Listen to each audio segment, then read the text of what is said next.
यशिका जी। राधे राधे महाराज जी। महाराज जी, मेरा प्रश्न ये है कि जो हम अपने जीवन में जाने अनजाने में कोई गलत कर्म कर देते हैं या हमसे किसी का दिल दुख जाता है, तो उन बुरे कर्मों का फल हमें जीवन में कब तक परेशान करता है या जकड़ लेता है? क्योंकि अच्छे कर्म करते रहने के बाद भी कहीं ना देखो, कहीं हम उन बुरे कर्मों के। इस जन्म का बुरा कर्म तत्काल दंड नहीं देता है, आप ध्यान रखना। हाँ, एक कर्म है जो साधु अपमान है, ये तुरंत लागू हो सकता है। साधु अवज्ञा तुरत भवानी, कर कल्याण अखिल के हानि। अगर ये नहीं है तो अभी जो पाप कर्म कर रहे हो उसका आपको दंड तत्काल में वर्तमान में नहीं मिल रहा। नहीं तो बहुत गंदे आचरण करने वाला भी सुखी देखा जाता है। जो बहुत पापाचरण कर रहा है, व्यभिचार कर रहा है, बहुत गंदे आचरण कर रहा है, बड़ी मौज से रह रहा है। और एक आदमी को देखा जाता है बहुत अच्छे कर्म कर रहा है, कोई भी गलत कार्य नहीं कर रहा, फिर भी दुखी है। इसका मतलब इसके पूर्व जन्मों से संबंधित है। जो हमारी पुरानी खेती है, जो हमने पूर्व में पाप कर्म किए हैं और इस जन्म हम बहुत संभाल के कर्म कर रहे हैं, फिर भी हमको दंड मिल रहा है, तो वो पूर्व का है। इस जन्म में वो पाप कर रहा है लेकिन बहुत मौज मस्ती से है, तो उसकी नई खेती का नहीं है, ये पूर्व का पुण्य है जो उस पुण्य को भोग रहा है। जिस दिन उसका पूर्व का पुण्य संपन्न हुआ और वर्तमान का पाप लागू हुआ तो ब्लास्ट हो जाएगा और नष्ट हो जाएगा, उसका घर नष्ट हो जाएगा, उसका परिवार नष्ट हो जाएगा, वो किसी काम का नहीं रहेगा। पाप कर्म करते हुए जो सुखी दिखाई दे रहे हैं, तो बस घड़ी गिन लो, अंतिम घड़ियां चल रही हैं, जिस समय उनका पुण्य नष्ट होगा वो नष्ट हो जाएंगे। और जो पुण्य आत्मा है, अच्छे कर्म कर रहा है लेकिन कष्ट भोग रहा है, वो उसके पूर्व के पाप नष्ट हो रहे हैं। जिस दिन पूर्व का पुण्य और वर्तमान का पुण्य मिलेगा वो प्रकाशित हो जाएगा, उसका कुल परंपरागत सुख बढ़ता चला जाएगा। इसलिए वर्तमान का पाप अगर आपसे हो गया है तो आपके उसको प्रायश्चित करके नष्ट कर दो, नहीं तो अभी तो वो सज रहा है, अभी वो दंड नहीं दे रहा, दंड तो आगे देगा वो जा करके। अब कह दे ऐसा विधान क्यों है, तो आज कत्ल करो तो अभी थोड़ी फांसी में चढ़ा दिए जाओगे। 10-10 वर्ष मुकदमा चलता है और फिर जीव को कहीं जाकर उसको दंड मिलता है कि 20 साल की सजा और 5 लाख रुपया जुर्माना, और 10वें वर्ष मुकदमा चलता रहता है। तो ये तो एक जन्म का है, सरकारी हमारे भगवान के यहाँ तो लाखों जन्म का मुकदमा चल रहा है। अब किस समय कौन से जन्म की तुम्हारी कर्म की वृत्ति। भीष्म जी बाल ब्रह्मचारी हैं, बड़े भजनानंदी महापुरुष, और 6 महीना बाणों की सैया पे, तो सैकड़ों जन्म पीछे का हिसाब किताब उनके ऊपर आ गया।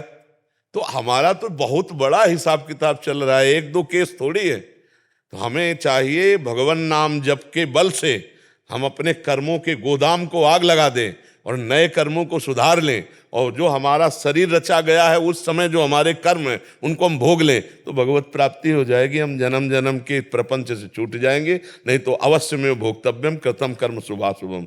अभी जो किया है वो तो फसल तैयार हो रही है, आगे भोगना पड़ेगा। ये तो पीछे का है जिसको तुम भोग रहे हो। किसका प्रश्न है? हाँ, ये बात समझना पड़ेगा सखी। अभी जो का बीज बो रहे हैं तो किसान भी बोता है तो कई महीने के बाद फसल होती है, तो कर्मों का बीज है, इसको नष्ट कर दो। जो गलत कर्म हुए हैं भगवान के भजन से, भगवान से प्रार्थना करके इनको नष्ट कर दो, तो आगे सुख की प्राप्ति होगी।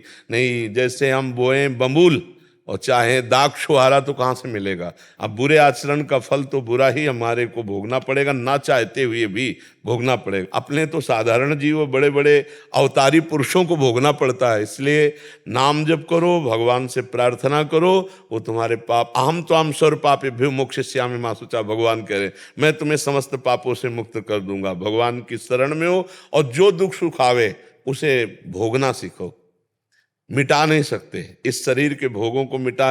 यही हम कहते हैं कि जो लोगों को लगता है कि कोई रोग मिटा देंगे, नहीं, ऐसे लोगों को कुछ ऐसे लीलाएं हैं कि चाहे जितना बड़ा रोग हो आप जाओ रोग मिटा देंगे, तो मुझे ऐसा नहीं लगता। मेरा ऐसा अनुभव है कि ऐसा कोई पैदा नहीं हुआ। जो हिमालय से देवर्षि नारद जी कह रहे हैं, कहा मुनि से हिमवंत सुन, जो कछ लिखा लिलार, देव दनुज मुनि नाग नर, को न मेटन हार। हमको ये बात समझनी है कि हम स्वयं नाम जप करेंगे, भगवान से प्रार्थना करेंगे तो वही मिटा सकते हैं। कह रहे हैं ना, देव दनुज नर नाग मुनि, को न मेटन हार। देव दनुज नर नाग मुनि, को न मेटन हार।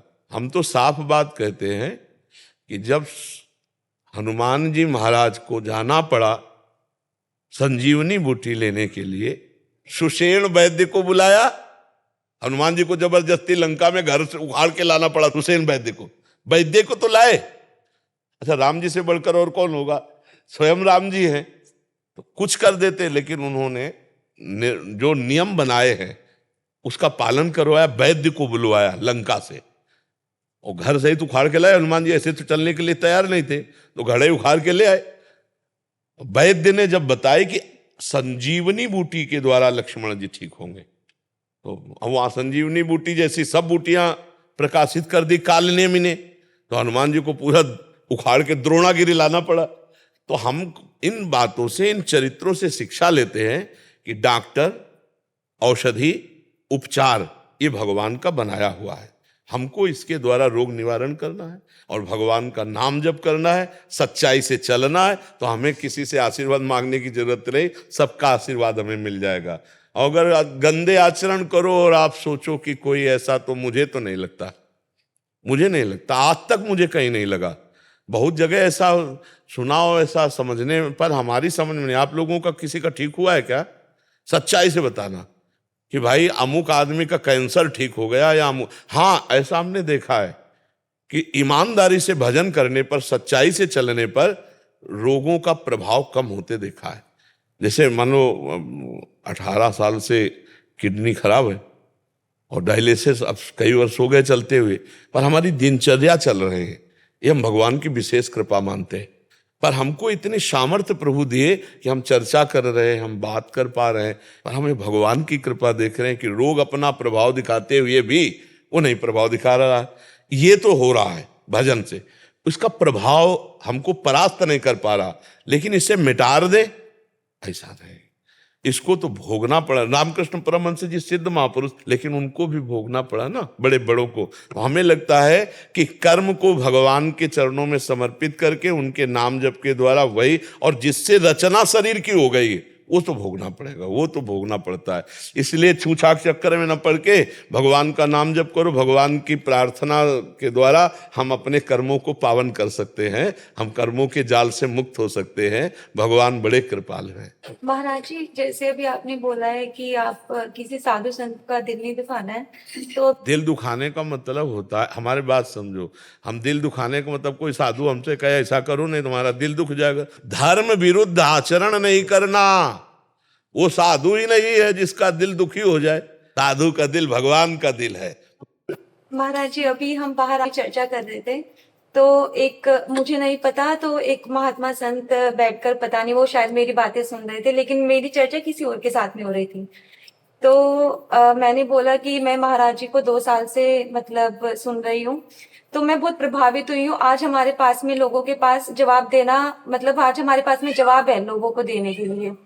आज हम पाखंड के उस पर विपक्ष पर बोल सकते हैं, लेकिन महाराज जी मेरी भावना किसी को ठेस पहुंचाने की नहीं थी।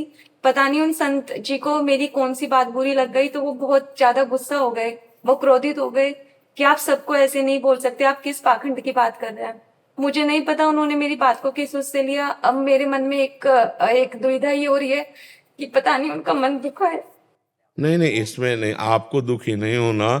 जैसे हम चर्चा कर रहे हैं किसी बात की, तो अगर किसी को बुरा लग रहा है तो उसको निमित्त करके कहा जाए तो बुरा लग रहा है। अब ऐसे ही किसी को बुरा लगने लगे तो हम किस किस को संभालेंगे। हम आपको बुरा नहीं कह रहे, लेकिन हम सिद्धांत को जब कहेंगे तो किसी को बुरा लगेगा। ऐसे कोई साधु महात्मा नाराज नहीं हो जाता है। हाँ, अगर कोई संत महात्मा होता और तुम्हारी बात सुन रहा था तो प्रसन्न होता कि हाँ ठीक बच्चा, तुम कह रहे हो कि आज तुम्हारे पास उत्तर है। अगर तुम गलत होती तो ऐसे बात करता कि बेटा ये तो सब ठीक है, वो भी महात्मा है और भी लेकिन किसी की निंदा अवहेलना करना बेटा ठीक नहीं है। वो आपको ऐसे सलाह देता जिससे आप दुखी नहीं होती। ये सब कलिकाल है, आप डरो मत। संत ते होए न कारज हानि, आप ये समझ लो, संत से कभी किसी का अनिष्ट नहीं हो सकता, अमंगल नहीं हो सकता। ऐसे ये सब बातें मतलब मत सोचो, कल तुम्हें और कोई मिल सकता है। किसी को अगर जरूरत है तो तुम भोजन पवा दो, कोई बीमार आदमी है तो औषधि ला के दे दो, ठंडी में कांप रहा है, अपना कपड़ा दे दो, हम तुम्हें ये कहते हैं कोई इससे हानि नहीं होगी, आपका मंगल ही हो जाएगा। लेकिन ऐसे सब बातों से बचो बच्चा। साधु बनकर साधुता निर्वाह करना बहुत कठिन है। साधु कोई लाखों में एक होता है बच्चा, इसलिए बहुत सावधान। किसी की तरफ ऐसा मत देखो कि वो नाराज हो गया तो हम दुखी हो जाए। मस्त रहो, गलत करो मत तो गलत सहो मत, फिर तुम्हारा कोई बाल बांका नहीं कर सकता। हम ऐसे बिल्कुल मस्त रहो। ऐसे कभी साधु नहीं होते। साधु होते हैं तुम्हारे कष्ट दूर करने के लिए स्वयं कष्ट सह जाना, तुम्हारे लिए अपना भजन दे देना। तुम जैसे हो ना, तो ऐसा लगेगा मेरा बच्चा है, इसको कष्ट ना हो। ऐसे कटु वचन या क्रोध वचन या ऐसे साप कुछ नहीं है, तभी साप वाप होते हैं। ऐसे आजकल जिनके पास होता है ना, वो ऐसे दे ही नहीं सकते, न साप न वरदान।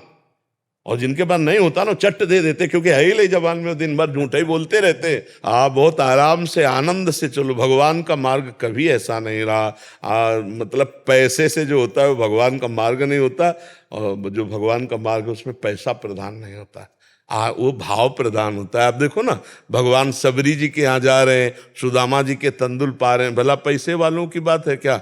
तो छोटे छोटे तंदुल पा रहे हैं, टूटे हुए। कौन है? द्वारिकाधीश है। ये कौन है? भगवान राम है, सबरी के बेर पा। हमारे भगवान और हमारे भगवान के भक्त बहुत लाडले होते हैं। नहीं आप देखो, अगर संत है तो ये कहेगा बच्चा तुम्हारा भगवान मंगल करें, हमारी तो कोई गलती नहीं, शायद तुम्हें भूल हो गई, नहीं भगवान तुम्हारा मंगल करे। ऐसा नहीं हो सकता कि वो ये कह दे जात नाश हो जाए, ऐसा नहीं। हमने संतों में ऐसा नहीं देखा। वो पिट गए हैं और मंगल बनाया है। करत जे अनुशहन निंदक तिनहु पे अनुग्रह करो। भगवान शंकर जब रावण ने लात मारी विभीषण पर और विभीषण जी ने हाथ जोड़कर बात की, तो भगवान शंकर कह रहे उमा संत कह यही बड़ाई, मंद करत जो करे भले। अभी साधु संतों का स्वभाव नहीं जाना ना, ऐसे भेष मात्र से साधु नहीं हो जाता। जिसकी स्थिति साधुता की होती है उसे साधु कहते हैं। और डरो मत, हमसे कोई गलती भी बन जाए तो डरना नहीं, गलती भी बन जाए तो डरना नहीं। साधु हमारे माता पिता हैं, अपने माता पिता से अगर गलती, ऐसे थोड़ी डरना कि हमें वो कोई सिंह है कि हमें खा जाएंगे। नहीं, अगर हमसे कोई गलती हो जाती है तो हम फिर हाथ जोड़ लेते हैं, प्रार्थना कर लेते हैं। वो भगवान के समान है। संतजन जो संत है वो भगवान के समान है, हमारे अपराधों को गिनेंगे नहीं। और जो ऐसे हैं वो मतलब एक होता है पर्दे में संत बन करके आना, और एक होता है संत होना। पर्दे में तो कोई भी बन सकता है, लेकिन संत बनना बड़ा कठिन है। आप लोग प्रसन्न रहिए और कभी कहीं कोई मत डरिए कि तुम्हारे घर में कोई आए मांगे हो तुम ना दो, सोचे कि वो जो कह देते हैं कि तुम्हारे अनिष्ट हो जाएगा मंगल। कुछ नहीं, ये सब कुछ नहीं। हाँ, हमारे पास श्रद्धा है तो हम आपको रोटी दाल ये दें। बिल्कुल मत डरो, ऐसे नहीं डरा जाता, ऐसे नहीं किया जाता। जो संत होंगे कभी अमंगल कर ही नहीं सकते। जो संत होंगे, आपको सच्ची बताएं, मर जाए ऐसे नहीं करेगा, रुपए के लिए नहीं करेगा। आपको हम संतों को देखा है, ऐसे नहीं कर सकता। आज तक हम जितने संतों से मिले हैं, भोजन के लिए शास्त्र आज्ञा है कि आप भिक्षा मांग सकते हो। भोजन के लिए तो बड़े बड़े परमहंस जाकर गृहस्थों से ऐसे, लेकिन रुपया ये मुझे नहीं। रुपया मांगे तो फिर मुझे कम समझ में आता है कि ऐसा शास्त्र आदेश नहीं है। हाँ, भोजन के लिए तो भिक्षाम दे, ये तो बड़े बड़े परमहंस आएंगे। तो आनंदित रहो बच्चा, कभी ऐसा मत सोचो। हर्षवर्धन मिश्रा जी। राधा वल्लभ श्री हरिवंश। आपने कई बार सत्संग में बताया भी है कि प्रकृति में 3 प्रकार के गुण चलते हैं, रजोगुण, सतोगुण और तमोगुण। तो कई बार हमारे शरीर में ये गुणों का प्रभाव चलता है अंतःकरण में। तो महाराज जी, कई बार जब भजन बिल्कुल भी नहीं होता, तो उस स्थिति में हम ये कैसे पहचाने कि ये हमारे प्रमाद के कारण हो रहा है, या हम अगर मान लीजिए आश्रय लेते हैं तो हम इस आश्रय पे बैठ जाए कि हम तो प्रियालाल के आश्रित हैं। अगर हम मान लीजिए चूक हमसे हो भी रही है किसी जगह में और भजन हम नहीं भी कर पा रहे हैं, तो हम उनके आश्रित है, वो हमें देख लेंगे जी। ये तो हृदय का विषय है।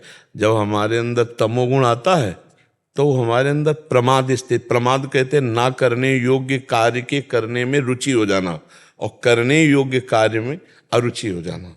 तो जैसे भजन है, सतमार्ग की प्रवृत्तियां हैं, इनमें बिल्कुल रुचि नहीं होती। निद्रा आलस्य प्रमादोत्थम तत्तामस मुदाहरतम। उस समय हमको नाम कीर्तन करना है, नाम जप या सुमिरन या मनन नहीं। अलग अलग बाण होते हैं ना, तो जैसे तमोगुण आया तो उसके लिए बाण है नाम कीर्तन, वो करने नहीं देगा, वो बुरा लगेगा मन को। लेकिन उस समय हमें करना है, जोर जोर से पद गायन करना है, भगवत संबंधी लीला चरित्र या नाम कीर्तन करना है। और उस समय भी तमोगुण अंतःकरण में आया, मेरे में नहीं। मेरे में तमोगुण थोड़ी आया, मैं अंतःकरण हूं क्या? जब गुण चर्चा होती तो फिर तत्व चर्चा उसमें जुड़ जाती है। तो जब हमारे अंदर गुणों का प्रवाह आया, तमोगुण, हम जान पा गए हमारे अंदर तमोगुण आ गया, तो किस में आया? अंतःकरण में, मेरे में नहीं, क्योंकि जानने वाला तो मैं हूं। वो अंतःकरण मेरे जानने में आने वाला विषय है, इसका मतलब मैं अंतःकरण नहीं हूं। समझ पा रहे हो ना? ये ज्ञान की बात है, मैं साक्षी हूं उसका। अब अंतःकरण में प्रमाद स्थिति आ रही हो, हम नाम कीर्तन कर रहे हैं, जीत गए हम तमोगुण को। अब रजोगुण जब आएगा तो भोग विलासिता का चिंतन कराएगा। ये नाना प्रकार की स्वादिष्ट पदार्थ, जनेंद्रिय जन भोग की कामना, बहुत तरह की भोग संबंधी कामनाएं रजोगुण में उत्पन्न होती है। तो जब हमारा भजन में अरुचि और भोगों में रुचि होने लगे, भोगों का चिंतन तो समझ लेना चाहिए रजोगुण आ गया। अब उस समय हमें क्या करना है? उस समय सत्संग सुनना चाहिए।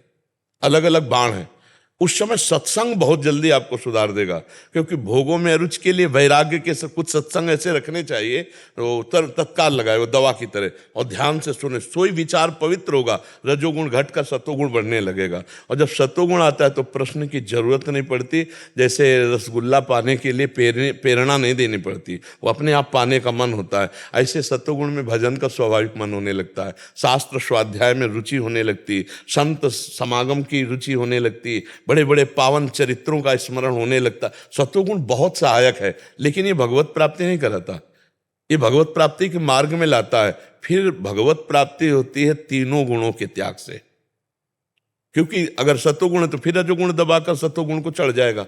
स्थायी चीज नहीं है, गुणातीत, त्रैगुण विषया वेदा निस्त्रैगुण भवार्जुन, त्रिगुणातीत स्थिति भगवत प्राप्ति है। तो वास्तविक हमारा स्वरूप तीनों गुणों से अलग है। हम तीनों गुणों के दृष्टा है, ना कि तीनों गुण हम में आते हैं, अंतःकरण में आते हैं। अगर ये उस समय ज्ञान रहे तो हमारा नाम जप या भजन नहीं छूटेगा। और अगर ये छूट भी जाता है किसी कारण से, तो हमें पता है हम भगवान के आश्रित हैं। ये अंतःकरण मलिन इस समय है, पर मैं नहीं, मैं भगवान के आश्रित हूँ। इतना हृदय में, जैसे आप देखो कोई सुखद या दुखद परिस्थिति आती है, ये अंदर का विषय है, तो आपकी मनोवृत्ति कहाँ जाती है? किसी व्यक्ति पर, अपने पर, या श्री जी पर। मैंने ये किया अच्छा काम तो उसका परिणाम मुझे अच्छा मिला, ये आता है कि श्री जी की कृपा से अच्छा कार्य हो गया। श्री जी ने, अगर श्री जी पर गया पहला तो आप श्री जी के आश्रित हो, और अगर अहम पर आया या किसी व्यक्ति वस्तु पर गया तो आप उसके आश्रित हो, अहम के आश्रित हो। समझ पा रहे हो? जात से समझ रहे हो? भारी दुख की परिस्थिति आती है, आपका मन भाग के सबसे पहले कहाँ जाता है? अगर किसी व्यक्ति के पास गया तो आप उसके आश्रित हो, अगर अहम से कि हम देख लेंगे तो आप अहम के आश्रित हो, अगर यह है कि श्री जी देख लेंगे, श्री जी तो देख रहे हैं ना, तो श्री जी के आश्रित हो। अंदर का है विषय। अगर हमारा मन अहम या किसी व्यक्ति वस्तु पर जाता है तो हमें तत्काल अंदर से जलना है कि अभी भगवद आश्रित नहीं हुए। अगर भगवद आश्रित हुए होते तो सर्वप्रथम प्रभु के पास जाता। और भगवद भक्ति करते हुए भी भगवद आश्रय बहुत विलंब से होता है। ध्यान दीजिए, द्रौपदी जी भगवान की भक्ता हैं, दुशासन बाल पकड़ के घसीटता हुआ महल से ला रहा है, उनका विश्वास आश्रय 5 पति बलवान और सभा में बैठे हुए धर्मज्ञ महापुरुष है। लेकिन जब सभा में आती है तो 5 पतियों का आश्रय नहीं होता, टूटता है। फिर धर्मज्ञों का, भीष्मादि का आश्रय टूटता है, फिर अपनी भुजा का आश्रय, फिर अपने दांत का आश्रय, फिर देखा अब तो आखिरी में आश्रय गोविंद का हुआ। अब जहां गोविंद का आश्रय हुआ तो यहीं से वस्त्रावतार भगवान का हो गया। ये चूक हमारी बनी रहती है कि हम किसी न किसी वस्तु, व्यक्ति, स्थान, पद, प्रतिष्ठा, इनका आश्रय लिए रहते हैं। अगर वो अंदर से पहली पुकार भगवान के पास गई तो सिर्फ आश्रय भगवान का आपका है, और पूरा जीवन हमारी साधना आश्रय को ही पुष्ट करने में होती है। भागवत का 10वां जो है वो आश्रय ही है। अगर आश्रय पुष्ट हो गया तो भगवत प्राप्ति पक्की। हम यही सबसे कहते रहते हैं, आश्रय पुष्ट हो गया तो भगवत प्राप्ति पक्की। भगवत प्राप्ति किसी क्रिया से नहीं होती, आश्रय से होती है। और सारी साधनाएं आश्रय पुष्टि के लिए। नवमी भक्ति जो है वो आत्मसमर्पण है। श्रवणम, कीर्तनम, अर्चनम, वंदनम, दास्यम, सख्य, आत्मनिवेदनम, जो भगवान का आत्मनिवेदन स्वरूप है, यही आश्रय है। श्रवणम कीर्तनम स्मरणम विष्णुर्पाद सेवनम अर्चनम वंदनम दास्यम सख्य आत्मनिवेदनम। ये जो आत्मनिवेदन नवदा भक्ति है, ये 8 भक्तियां उसकी साधन हुई और साध्य हुआ आत्मसमर्पण, और आत्मसमर्पण से ही भगवत प्राप्ति है। महर्षि, इसमें एक बात और पूछना थी। जैसे आपने कई बार कहा है, एकांतिक में भी कहा है कि हम कोई भी काम कर रहे हैं, हम गृहस्थी में रह के मान लीजिए कुछ भी कर रहे हैं, हल भी अगर चला रहे हैं और नाम जप कर रहे हैं, तो वो हमारे एक तरह से पूजा ही है, वो भजन ही है। हाँ। लेकिन महाराज जी, कई बार क्या होता है, जैसे हम व्यवहार में है और कार्य करते वक्त किसी कार्य में मान लीजिए एकाग्रता है भी या नहीं भी है, और कभी व्यवहारिकता में आकर हमारा मान लीजिए भजन छूट जाता है, उस समय अगर मान लीजिए तो गौर से आपने नहीं सुना, एकांतिक में प्राय इसका भी उत्तर है कि 4 घंटे हम किसी विशेष एकाग्रता पूर्वक मशीनरी के काम में, ऑफिस के काम में, किसी काम में बिजी रहे और हमारा भजन नहीं हुआ, तो हम 4 घंटे बाद हाथ जोड़ेंगे और कहेंगे, हे प्रभु, ये 4 घंटे का जो समय में क्रिया हुई वो मैं आपको समर्पित करता हूं। इसे भागवत धर्म कहते हैं। वो समर्पण भी उसे भगवत प्राप्ति ही कराएगा। ये भी तो साथ में जुड़ा है ना। तो अब उस मान लो व्यापारी है, तो 4 बातें कड़वी अच्छी भी हो सकती हैं, तो व्यवहार वार्ता की कर रहा है, लेकिन उसके अंदर जो लक्ष्य बन चुका है भगवत प्राप्ति, तो वो उस समय को जब समर्पित करेगा, स्वभाववश, संस्कारवश, अनेक जन्मों के संस्कारवश जो भी कार्य किया जाए वो परम पुरुष परमात्मा को समर्पित कर दिया जाए, तो वो भागवत धर्म बन जाता है। एकादशी स्कंद में 9 योगेश्वर वर्णन करते हैं, उसमें पढ़ के देख लो। स्वभाववश, संस्कारवश, अहंकारवश जो भी क्रियाएं होती हो, जब परम पुरुष परमात्मा को, नारायण को, हरि को अर्पित कर दी जाती, तो भागवत धर्म हो जाता है। और कहीं नाम जप करते हुए और तब तो फिर समर्पण का क्या कहना। अब तो अब बिना नाम जप के भी समर्पित कर देने पर वो कर्म उसे भगवत प्राप्ति कराएगा। भगवान ने भी आदेश किया, यत करोषि, जो करो मुझे समर्पित कर दो। आपकी शरण में है, आपकी नहीं, हम सब प्रभु की शरण में हैं, हम सब प्रभु की शरण में हैं। की कृपा से जो कुछ नाम जब चल पाता है चल। हाँ, नहीं, ऐसा भाव रखो, पर हम सब भगवान की शरण में हैं। जो आपको संभाल रहे हैं वही हमें भी संभाल रहे हैं। हम सब उन्हीं के छत्र के नीचे नहीं। हाँ, हम आपकी लिफ्ट में है बस। हाँ, ऐसा मान लेते हैं लेकिन लिफ्ट में पावर तो कुछ और है, जो हमको भी ले चल रहा है, आपको भी ले चल रहा है दीपक जी। श्री राधा वल्लभ श्री श्री हरिवंश महाराज जी। महाराज जी, क्या भगवान, ईश्वर, प्रभु व परमात्मा समान अर्थ हैं या इनमें विभेद है? मतलब एक ही नहीं, अर्थ है? ज्ञानी जिसे ब्रह्म कहता है, योगी उसे परमात्मा कहता है, भक्त उसे भगवान कहते हैं। बात एक ही है। जल, वार, तोय, वाटर, पानी, इनमें क्या बात तो एक ही है ना। तो ऐसे ही अपने अपने भाव से कोई उसे परमेश्वर कहता है, कोई उसे अलख निरंजन कहता है, कोई गुणातीत निर्गुण कहता है, कोई सगुण कहता है। वो एक ही परम तत्व है। वो विविध रूप धारण किए हुए है विविध नामों के द्वारा। उसका नाम एक अनंत है। एक नाम अनंत भी है ना, हरि अनंत, हरि कथा अनंता। उनके नाम अनंत है, उनके रूप अनंत है, उनकी लीला अनंत है। पर जो जिस मार्ग में चले उसे दृढ़ता पूर्वक पकड़ ले तो अनंत को प्राप्त कर लेगा। बात एक ही है। भगवान कहो, ब्रह्म कहो, परमात्मा कहो, परमेश्वर कहो, ईश्वर कहो, जो भी अपने अपने मार्ग के अनुसार पुकारो वो वही है, दूसरा कोई नहीं। अलग अलग नामों से, अलग अलग भाव से उसी परमात्मा को पुकारा जाता है, दूसरा कोई नहीं है। अलग अलग सब पुकार अलग अलग है, अपनी रुचि के अनुसार पुकार है ना, वो परमात्मा ही मिलता है, दूसरा कोई नहीं। कोई उसे परब्रह्म मानता, कोई उसे गुरुदेव मानता है। अब वाहे गुरु वाहे गुरु वाहे गुरु वाहे गुरु वही है, दूसरा थोड़ी। अब जो वाहे गुरु कह के भी वहीं पहुंचते हैं। विविध नामों के द्वारा हम उसी को प्राप्त करते हैं, दूसरा कोई नहीं है। ये जो दूसरा भ्रम बैठ गया है, लड़ाई झगड़ा, ये सब ऊंच नीच ना, ये सब अज्ञान है, ये सब गंदी बात है, ये सब मलिन बात है। दूसरा कोई नहीं, एक ही परमात्मा। जब ऊंचाई पर चढ़ जाओ ना, ऐसे नीचे से देखोगे तो कोई बिल्डिंग ऊंची कोई नीची दिखाई देगी, पर हेलीकॉप्टर पे बैठ के देखो सब बराबर ही नजर आएगा ना। तो आध्यात्म की जब ऊंचाई पर चढ़ जाया जाता है तो सब बराबर नजर आता है, कोई अलग नहीं आता, कोई अलग नहीं होता। और हम ये आपको कहते हैं कि जब भगवत प्राप्ति होनी होती है, भगवत साक्षात्कार, तो सब बड़े बड़े महापुरुष दर्शन देते हैं, सब बड़े बड़े महापुरुष। और कहीं किंचन मात्र उनके दुलार में अंतर नहीं देखा गया कि ये हमारे नहीं है, ऐसा नहीं। हाँ, हम गंगा किनारे थे जब साधन पथ पे, तो गुरुदेव नानक साहब जी का ऐसे एक पट्टी पड़ी हुई थी, अब हमें पंजाबी अक्षर तो पता नहीं, तो वो अक्षरों में एक पट्टी में कुछ लिखा हुआ था और बड़ी मृदु मुस्कान, पहला हमें दर्शन जो है गुरु नानक साहब का गंगा किनारे। तो हमने देखा, फिर एक बार श्रीचंद जी का दर्शन, जो उदासीन अखाड़े के और नानक साहब के बड़े पुत्र हैं। कोई भी ऐसे महापुरुष नहीं जिनके दर्शन न हो। सब, जब आपको परमात्मा, तो सब परमात्मा ही स्वरूप है ना। पहले महात्मा जन आते हैं तब परमात्मा आते हैं, ये बात समझ ला। पहले हनुमान जी के दर्शन हुए तब राम जी के दर्शन हुए, विभीषण जी को नहीं हुए। हाँ, पहले इन सब महात्माओं के बड़े बड़े उनकी कृपा प्रसाद मिलता है। तो जो नाम में आप हमारे हर प्रश्न का उत्तर नाम सुनेंगे, ये सब बड़े महापुरुषों की बातें हैं। उनके द्वारा उपदिष्ट बात है कि जगत का कल्याण सिर्फ नाम से होगा। ये बड़े सिद्धों की बात, अव्यक्त सिद्धों की बात कह रहे हैं। इसीलिए बस एक रट लग गई है, नाम नाम नाम पकड़ लो। हर प्रश्न को घुमा के वहीं ले आना, उत्तर उसका नाम जप करो, तुम्हारा परम मंगल हो जाएगा।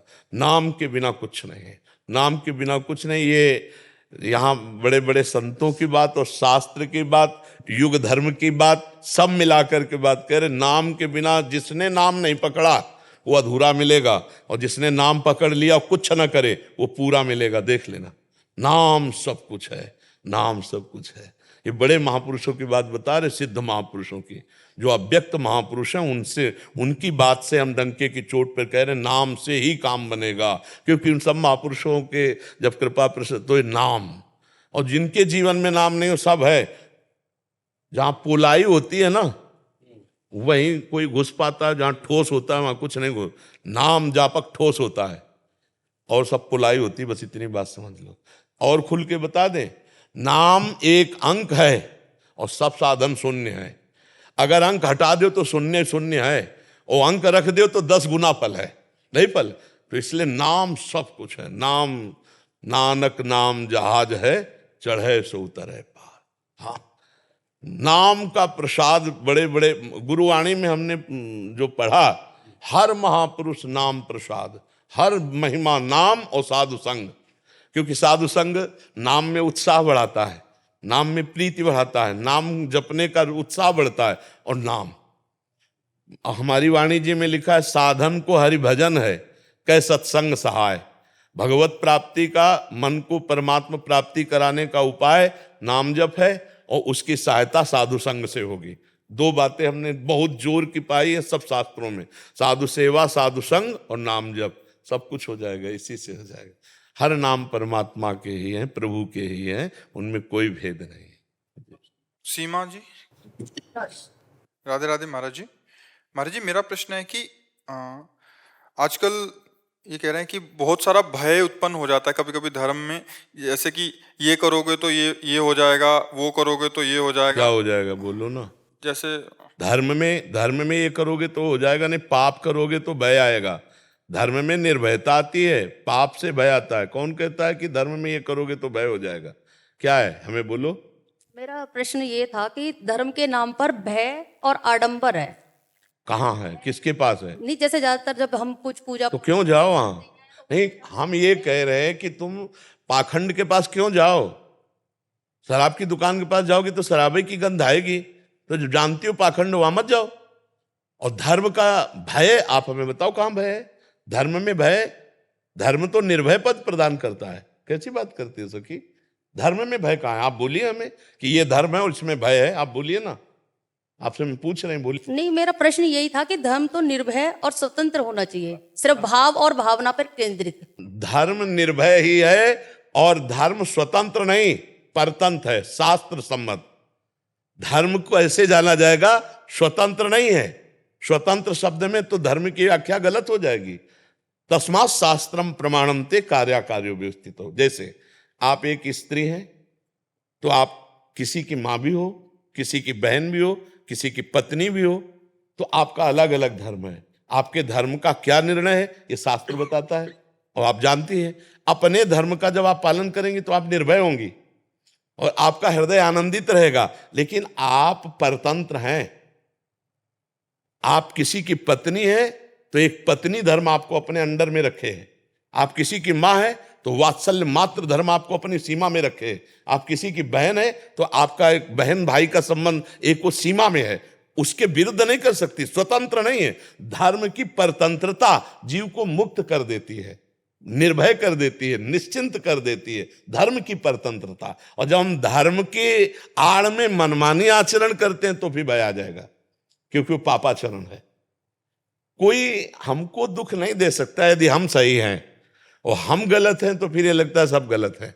बात समझना, हमारी दृष्टि जैसी हो जाती, हमें तो सब साधु नजर आते हैं, सब भगवान नजर आते हैं, आए हैं हमारे पास सब भगवान आए इन रूपों में, आप भी आए हो इस रूपों में, हमें इनमें कोई गलत नहीं नजर आते। अब ये प्रश्न करेंगे वैसा उत्तर दे देंगे, लेकिन मेरी दृष्टि में तो मेरे प्रभु में गलत कहीं कोई है ही नहीं। और जब हमारा गलत भाव आ जाएगा तो फिर सबसे हमें गलत लगेगा। हमारे अंदर भय है तो सबके अंदर भय है, हमको दिखाई देगा ये हमें भय देने आया है, नहीं, हमें सब आनंद सिंधु भगवान है। अगर हमसे कोई गर्मी से भी बात करता है, हम सोचते हैं कि मेरे भगवान मेरे से प्रश्न कर रहे हैं कि अब तुम्हें गुस्सा आएगा कि नहीं आएगा, तो मुस्कुरा के ही कहते हैं हम तो आपके चरणों में प्रणाम करते हैं, हम तो अज्ञानी जीव हैं, आपको प्रभु क्या उत्तर देंगे। अब वो प्रसन्न हो गया, हम अज्ञानी वो ज्ञानी, हम उसके चरणों में प्रणाम, प्रसन्न। हमारा कार्य सबको सुख पहुंचाना, तो हमें सुख पहुंचता रहता है। पाखंड कहीं नहीं है, कहीं पाखंड नहीं है। हम जब पाखंड देखते हैं तो पाखंड है, हमको तत्व देखना है। जैसे हीटर है, फ्रिज है, कूलर है, एसी है, तो जानने वाला ये जान रहा बिजली सब में एक है, और यंत्रों का प्रभाव अलग अलग दिखाई दे रहा है। कोई गर्मी फेंक रहा है, कोई ठंडी फेंक रहा है, कोई पानी को जमा रहा है, कोई पानी को ठंडा कर रहा है, कोई पानी को उबाल रहा है, लेकिन बिजली एक ही है। ऐसे दुष्ट या महात्मा दोनों में परमात्मा एक है। जो परमात्मा को देखता है वही सही देखता है, और तो देखना अज्ञान जनित है, माया जनित है। कहीं अगर आपको ऐसा लगता है कि कोई पाखंड है तो हम क्यों जाएं, हम क्यों जाएं वहां, कोई बुलावा थोड़ी हमारे लिए आया है, हम नहीं जाएंगे। कोई हमको नहीं आकर्षित किए, हम ही बोले बहुत पाखंड फैला है, कहां फैला है। गोस्वामी जी तो देख रहे हैं सीए राम में सब जग जानी और करूं प्रणाम, तो हम क्या देख रहे हैं, पाखंड। हमारा जो सिद्धांत है वो अध्यात्म है। अगर हमारे नेत्र ठीक है तो पापी में भी परमात्मा नजर आएगा, अगर हमारे नेत्र दूषित है तो परमात्मा में भी पाप नजर आ सकता है। पक्की बात समझ लो। हमारा जो यहाँ सत्संग होता है वो अपने को ठीक करने के लिए होता है। हमारा चश्मा लाल तो लाल सब दिखाई देंगे, हमारा चश्मा हरा तो हरा दिखाई देगा, हमारा चश्मा काला तो फिर काला दिखाई देगा। हमको अपना चश्मा सुधारना है, हमको अपने नेत्र सुधारने। हमारा अध्यात्म कहता है तेरे भावे जो करे भलो बुरो संसार, नारायण तू बैठ के अपनो भवन बुआ। हमें अपना भाव ठीक करना है, क्यों सके। आपको इसमें कोई संशय जी?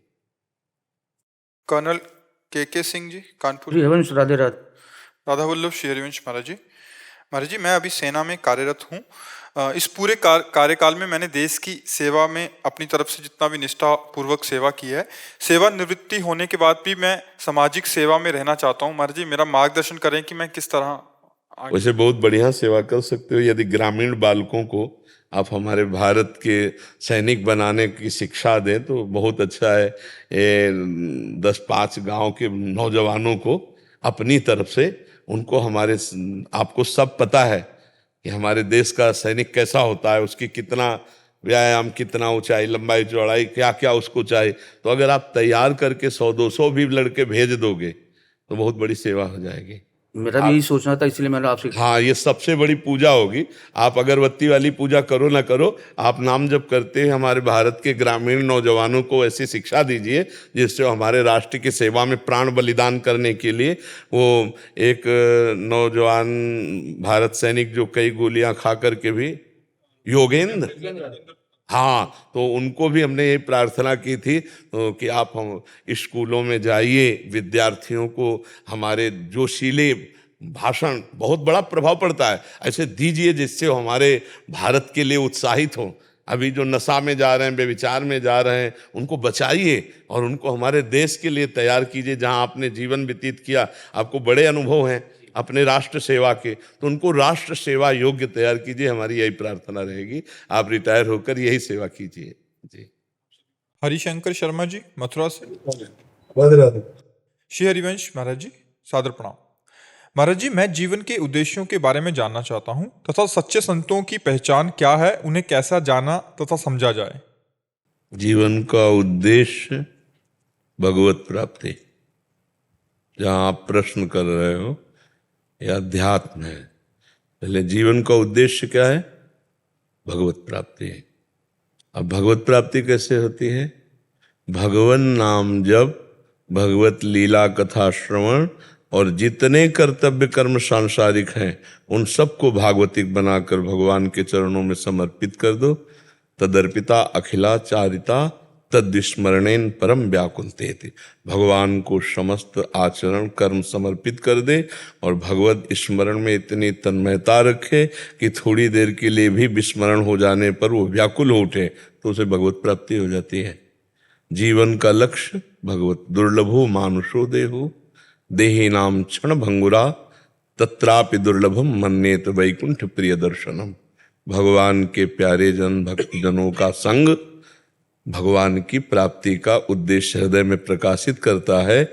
इसलिए मनुष्य शरीर बड़ा दुर्लभ है, पर ये क्षण भंगुर है, उसमें भी दुर्लभ है भगवत प्रेमी महात्माओं का संग। यदि महात्माओं का संग मिल गया तो भगवत प्राप्ति का उद्देश्य हमारा दृढ़ हो जाता है। बड़े भाग पाइप सत्संगा तो बिना ही प्रयास होई भव भंगा। इस संसार से मुक्त होना ही मानव जीवन का परम लक्ष्य है। समझ पा रहे हैं? अब रही सिद्ध संतों की बात। महासंगस्तु सुदुर्लभो, देवर्षि नारद जी ने कहा महापुरुषों का संग बड़ा दुर्लभ है। उमा संत समागम शमन लाभ कछुआन, लेकिन अगम्यों निर्वाह कर पाना बड़ा कठिन है, उनको पहचानना बड़ा कठिन है। अब कोई विद्यार्थी टीचर की योग्यता कैसे जान सकता है? विद्यार्थी कि इन मास्टरों में कौन सा प्रवीण मास्टर है, उसकी योग्यता है क्या कि जान पावे? कोई प्रिंसिपल टीचर की योग्यता जान सकता है, क्योंकि वो ज्यादा पढ़े लिखे पदवी में है, वो जान सकता है। ऐसे ही भगवान या भगवत प्राप्त महात्मा वो जनाना चाहे तो जान सकते हो, नहीं तो बाहरी कोई लक्षण नहीं, बाहरी लक्षणों से जान ही नहीं सकते। स्वई जानई जेहि देहु जनाई, जानत तुम्हें होए जाई। बाहरी लक्षण तो 2 घंटे के लिए 4 घंटे के लिए तो स्वांग किया जा सकता है, लेकिन साधुता कुछ लक्षण शास्त्रों में बाहरी बताए गए हैं। पहला है तितिक्षवा, बहुत सहनशील, जो काम वेग को, क्रोध वेग को, अहंकार के वेग को, मद मान मोह सबके वेग को सह जाए। मात्रा स्पर्शास्तु कौन्तेय शीतोष्ण सुख दुखदा आगमा पायनो अनित्यास्तास्तितिक्षस्व भारत। तितिक्षवा कारुणिकाहा, महान करुणा हृदय में भरी हुई, उसको कैसे जानोगे? बाहरी लक्षणों से थोड़ी जानोगे। पहली पहचानते हैं जिनके दर्शन मात्र से हमारे हृदय का परिवर्तन होने लगे।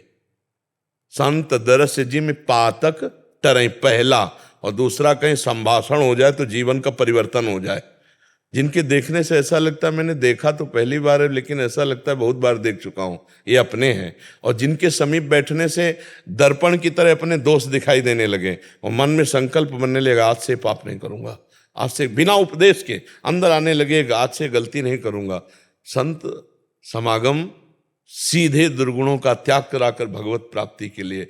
कुछ बाहरी ऐसी लक्षण हैं जिनसे हम संतों को पहचानने की चेष्टा करते हैं, बकाया वास्तुता स्थिति प्रज्ञ ही स्थिति प्रज्ञ को पहचान सकता है, दूसरा नहीं। महाराज जी, कुछ ऐसे लक्षण जिसमें हम जैसे मतलब जिनको इतना ज्ञान नहीं है वो थोड़ा पहचान पाएंगे। सबसे भूसा में तो पाखंड भी तो है ना। आज की चर्चा में नहीं सुना, पाखंड भी तो है ना। हाँ, तो जब तक ये श्लोक सिद्धांत जीवन में ना दिखाई दे तब तक अपने को और दूसरे को हम संत नहीं मान सकते। 15वां अध्याय गीता जी का जो श्लोक है, निर्माण मोहा जित संग दोषा अध्यात्म नित्या विनिवृत्त कामा द्वंद्वैर विमुक्ता सुख दुख संगै गच्छन्त मूढ़ा पदम अव्ययम तत्। जिसके अंदर मान नष्ट हो गया है, सबहि मान प्रद आप अमानी, मान नहीं है। तो अहम मूल होता है मान का, जिसका अहंकार नष्ट हो गया है, और मोह नहीं है जिससे किसी से, जो ममता रहित है। अद्वेष्टा सर्वभूतानाम मैत्रः करुण एव च निर्ममो निरहंकारा सम दुखा सुखा क्षमे। किसी से भी द्वेष नहीं है, किसी से भी राग नहीं है, सबसे प्यार है पर ममता किसी से नहीं, सबकी सेवा है पर अहंकार नहीं। निर्माण अमोहा, मान रहित और मोह रहित। और जित संग दोषा, हर भोग विलासिता उसके पास है, लेकिन उसका मन किसी भोग के भोगने में बिल्कुल राजी नहीं है। जो संग दोष रहित है, किसी भी तरह के विषय, व्यक्ति, वस्तु, स्थान का प्रभाव उसके ऊपर नहीं पड़ता है, वो संग दोष रहित है, क्योंकि वो आत्मस्वरूप में स्थित है। अध्यात्म नित्या आत्मस्वरूप में स्थित है। विनिवृत्त कामा, जिसकी सारी कामनाएं निवृत्त हो चुकी हैं, कोई कामना नहीं। द्वंद्व विमुक्ता, जो मान अपमान, सुख दुख, लाभ हानि, जय पराजय, इन द्वंद्वों से जो विजय प्राप्त कर चुका है, सुख दुख में जिसका समान भाव है, वो परम पद को प्राप्त, भगवत प्राप्त महात्मा है। अगर ये नहीं तो अभी साधक हो सकता है, भगवत मार्ग में चलने का प्रयास कर सकता है, पर वो सिद्ध महापुरुष नहीं है। और ये तो बाहरी बातें हैं, और भगवान जना दे तो जान जाए, नहीं तो महापुरुषों को जानना बड़ा कठिन है। संतों की कुछ ऐसी बाहरी चेष्टाएं भी होती हैं जिनसे आप जान ही नहीं सकते संत हैं। इसीलिए पाखंड का वो जोर, बहुत जोर से प्रवेश हो गया, क्योंकि छुप जाता है ना। जिसे मठा में कितना पानी मिला लो, नहीं दूध में कितना पानी मिला लो, अब वो अंदर क्या चिंतन चला तुम्हें क्या पता चले। संत वेश का नाटक भी तो किया जा सकता है, थोड़ी देर रोया जा सकता है, थोड़ी देर ऐसे किया जा सकता है, लेकिन ये संत का केवल इतना ही लक्षण नहीं है। उसकी तो लक्षण की प्रवृत्ति ये है कि ब्रह्मादिक के भोग सब विषम लागत ताई। किसी भी भोग में रुपया, पैसा, भोग सामग्री, मान, प्रतिष्ठा, यही तो प्रपंच है। अगर तीन का त्यागी नहीं तो महात्मा नहीं। कंचन, कामिनी, कीर्ति। अब कंचन का त्यागी कामना धन की करे और बाहरी त्याग दिखावे तो भी उसे नहीं कहते। अंदर से राग नहीं किसी वस्तु में। चक्रवर्ती सम्राट महाराज अम्बरीश और त्यागी महात्मा दुर्वासा जी, लेकिन अम्बरीश जी के त्याग के आगे दुर्वासा जी का त्याग बहुत लघु है। और दूब का घस करके उसका रस पीते हैं, दुर्वा रस, और वलकल की लंगूटी लगाते हैं। और एक है चक्रवर्ती सम्राट है, नवीन रानियां है, पूरा राजमहल वैभव सब है। त्यागी कौन है इन दो में? अम्बरीश जी। क्योंकि अम्बरीश जी सर्वस्व भगवान को अर्पित किए निरंतर भजन में, और वो तप को ग्रहण किए हुए हैं। मैं तपस्वी, तभी तो प्रयोग किया कृत्या का। अम्बरीश जी हाथ जोड़े खड़े हैं। भगवान का सुदर्शन चक्र दुर्वासा जी के पीछे दो। महात्मा को समझने में अगर हम वहां दृष्टि लगाएं तो दुर्वासा जी महात्मा है, अम्बरीश एक गृहस्थ राजा है, लेकिन गलत हो गया। दुर्वासा जी महात्मा है। ये हमारा बाहरी दर्शन है। और अम्बरीश जी कितने बड़े महात्मा है। स्वयं दुर्वासा जी बोले बाद में, बोले आज मैंने देख लिया भगवान के भक्तों की महिमा। चरणों में गिरे दुर्वासा जी, कहा मैंने देख लिया भगवान के भक्त। और अम्बरीश जी कितने बड़े महात्मा है कि उन्होंने कहा अपने जीवन का अगर जो भी साधन भजन हमारे से बना वो सब दुर्वासा जी को प्रदान करते हैं। और हे सुदर्शन चक्र आप शांत, यही संत की महिमा। कैसे जाना जाए? एक चक्रवर्ती सम्राट है और एक विरक्त महात्मा, कैसे जाना जाए कि इनमें से बहुत हो सकता है पैंट शर्ट में महात्मा हो, और हो सकता है महात्मा के वेश में काले नेमी हो। ऐसा भी हो सकता है, नहीं हो सकता। देखो विभीषण जी की कोई वेश भागवतिक तो नहीं, लेकिन भगवान कह रहे तुम सारीखे संत प्रिय मोरे, धरऊं देह नहीं आन निहोरे। तुम सरीखे संतों के लिए मैं अवतार धारण करता हूं, भगवान कह रहे हैं। ये अंदर का विषय है। साधुता ये हम आचार्य परंपरा से वेश धारण किए हुए हैं। अगर हमारे अंदर साधुता और भजन नहीं तो इसी को पाखंड कहते हैं। और अगर आप पैंट शर्ट पहने हुए हो और आप सच्चे हो, भगवान का भजन करते हो, अच्छे आचरण करते हो, तो आप भी संत हो। संत एक स्थिति का नाम है, जो भगवदाकार वृत्ति, जो समत्व से युक्त, जो स्वार्थ से रहित है। आप समझ पा रहे? बड़ा कठिन प्रश्न है किसी संत को पहचानना। तो हमें लगता है कि ये बात भगवान जानते हैं कि कौन संत है कौन पाखंडी। तो हमें भगवान से प्रार्थना करनी चाहिए कि आप हमें संत से मिला दो, तो जब संत से मिला, बिन हरि कृपा मिले नहीं संता, तो जब हरि मिलाएंगे तो सही जगह मिला देंगे, क्योंकि वो जानते हैं कौन संत है कौन नहीं संत है। अपने को तो जितना मात्रा में भगवान समझाते उतना ही समझ में आता है, लेकिन भगवान की सब समझ में है, जितनी समझ सब भगवान की समझ में है ना, तो हमें भगवान से प्रार्थना करना चाहिए कि हे दीन दयालु मुझे संत समागम दीजिए। जब द्रवहि दीन दयालु राघो तो साधु संगति पाइए। हाँ, बस सीधी पहचान संत की यही है, जो अनंत भगवान में रमण करता है हर समय वही संत है, प्रपंचातीत है वही संत है। जो भगवान के सिवा अन्य किसी का दर्शन नहीं करता वही संत है। भगवान ने कहा ना, वासुदेवा सर्वमित सा महात्मा सुदुर्लभा, जो सब जगह अपने भगवान को जान गया वही महात्मा है। और ऐसा महात्मा मिल जाए तो मतलब भगवत प्राप्ति निश्चित हो जाएगी। अमोघस्य महासंगस्तु दुर्लभो अगम्यो पर अमोघस्य, निश्चित भगवत प्राप्ति हो जाएगी।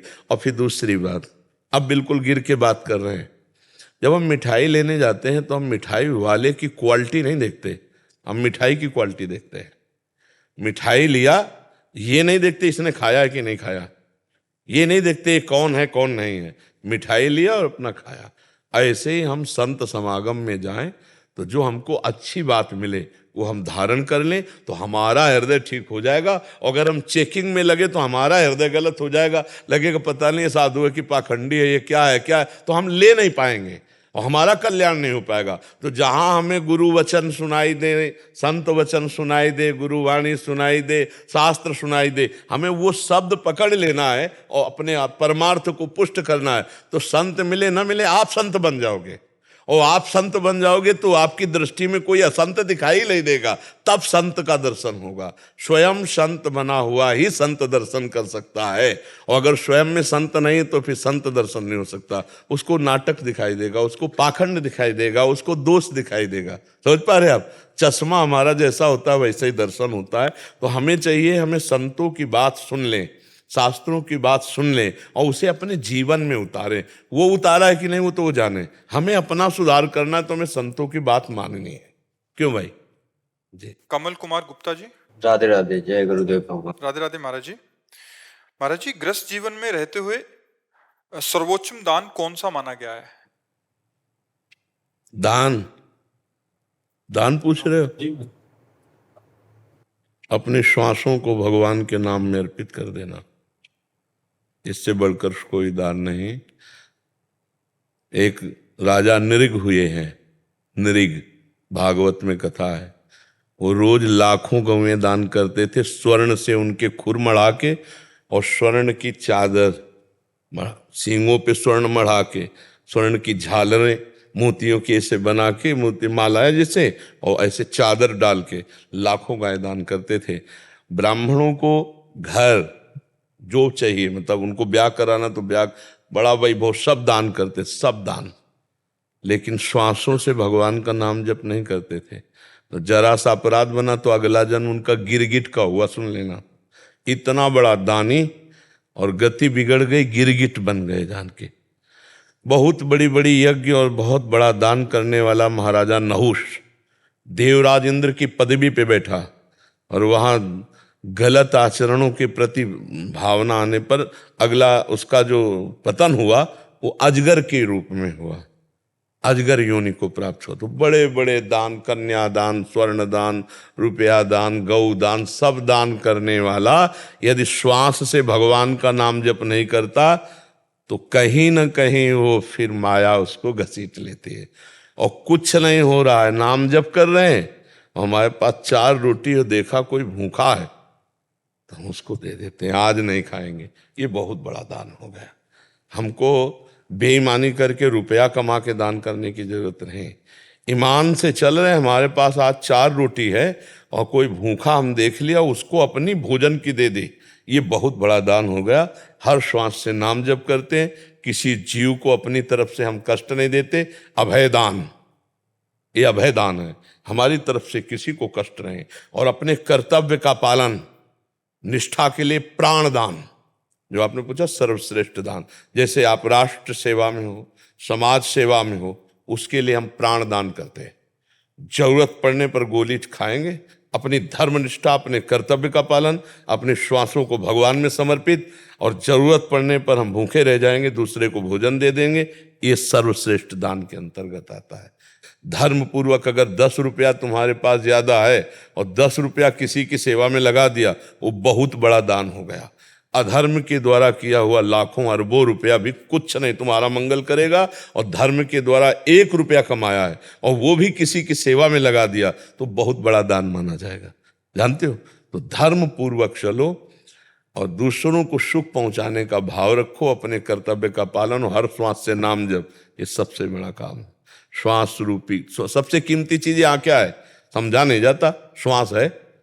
जैसे आपने 50 साल में लाखों अरबों करोड़ों रुपया सब कमा लिए, वो आपकी आखिरी श्वास है, तो कहा जाए कि आप एक श्वास और बढ़ा लीजिए पूरे जीवन की संपत्ति देके, तो एक श्वास नहीं बढ़ा सकते आप। मतलब श्वास कितनी कीमती है, पूरे जीवन की कमाई में भी एक श्वास आप प्लस नहीं कर सकते। उन श्वासों से आपने राधा राधा राधा जपा, भगवान नाम जपा, ये सबसे बड़ा दान किया। और जो हमें भगवान ने सुविधा दी है, आवश्यकता पड़ने पर हम दूसरे के भी सहयोग में लगा सके धर्म पूर्वक, ये हमारा सबसे बड़ा दान होगा। हमें और कोई विचार नहीं करना। एक पहाड़ है हमारे विश्व में, सुमेरु पर्वत नाम है, वो लाखों योजन बड़ा है। 1 योजन कहते हैं 4 कोस को, 4 कोस को 1 योजन कहते हैं, और 4 लाख योजन का है।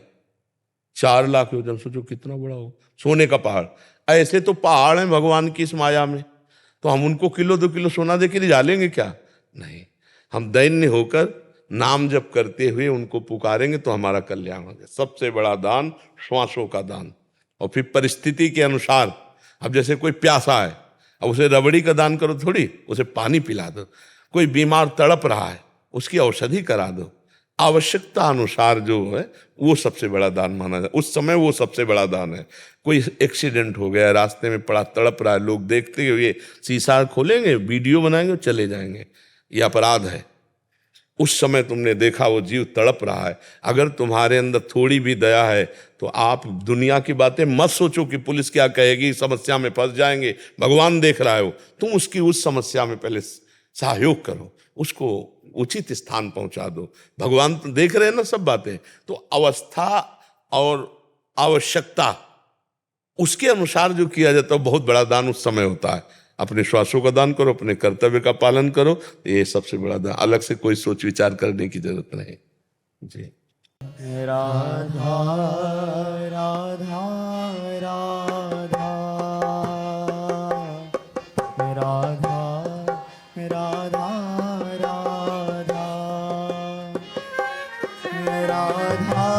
राधा